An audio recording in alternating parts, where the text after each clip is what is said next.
Hello guys, welcome to code warrior Telugu. ఈరోజు మనం discuss చేయబోతున్న ప్రాబ్లం వీక్లీ కాంటెస్ట్ నెంబర్ 498లో స్మాలెస్ట్ స్టేబుల్ ఇండెక్స్ 1. ఈ ప్రాబ్లం అనేది ఈజీ ప్రాబ్లమే. ఒకసారి చూద్దాం.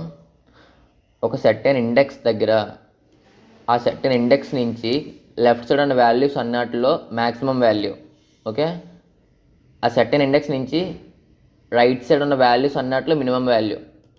ఈ రెండాటి మధ్యన డిఫరెన్స్ ఫైండ్ అవుట్ చేయమని చెప్పాడు. ఆ డిఫరెన్స్ అనేది less than or equal to K అవ్వాలన్నాడు, ఓకే. గుర్తుపెట్టుకోండి, కే అయితే ఆ ఇండెక్స్ రిటర్న్ చేయమని చెప్పాడు. అది స్మాలెస్ట్ ఇండెక్స్ అయ్యి ఉండాలన్నాడు, okay. Same as is brute force approach implement చేద్దాం. ఎందుకంటే ఎన్ వాల్యూ అనేది 100 వరకు ఇచ్చాడు. సో ఆప్టిమల్ అప్రోచ్ అనేది నెక్స్ట్ వీడియోలో చూద్దాం. బ్రూట్ ఫోర్స్ అప్రోచ్ ఏంటంటే ఫస్ట్ ఇండెక్స్ కావాలి, అలాగే వాల్యూ ఎక్స్ అనుకుందాం. ఇది for each loop. Enumerate function వాడుతున్నాను. ఎన్యూమరేట్ ఫంక్షన్ ఎప్పుడైతే వాడతామో అది ఇండెక్స్తో సహా మనకి వాల్యూ అనేది రిటర్న్ చేస్తుంది అనమాట, ఓకే. తీసుకుంటున్నాను. ఇప్పుడు ఆడ ఏం అడిగాడు మనకి?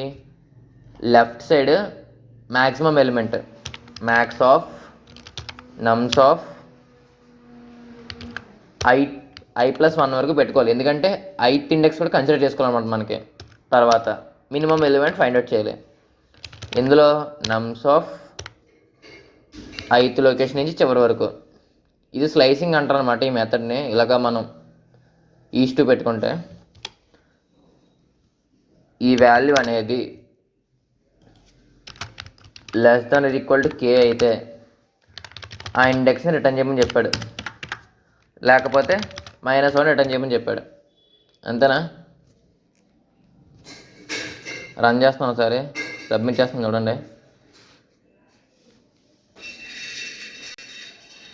ఓకే గాయస్, ఎక్స్ప్లెనేషన్ నచ్చితే లైక్ అండ్ షేర్ చేయండి. ఇంకేమైనా అదర్ లాంగ్వేజ్లో కూడా సొల్యూషన్ కావాలంటే కింద డిస్క్రిప్షన్లో లింక్ ఉంది, ఒకసారి చెక్ చేయండి. డౌట్ ఉంటే కమెంట్ చేయండి.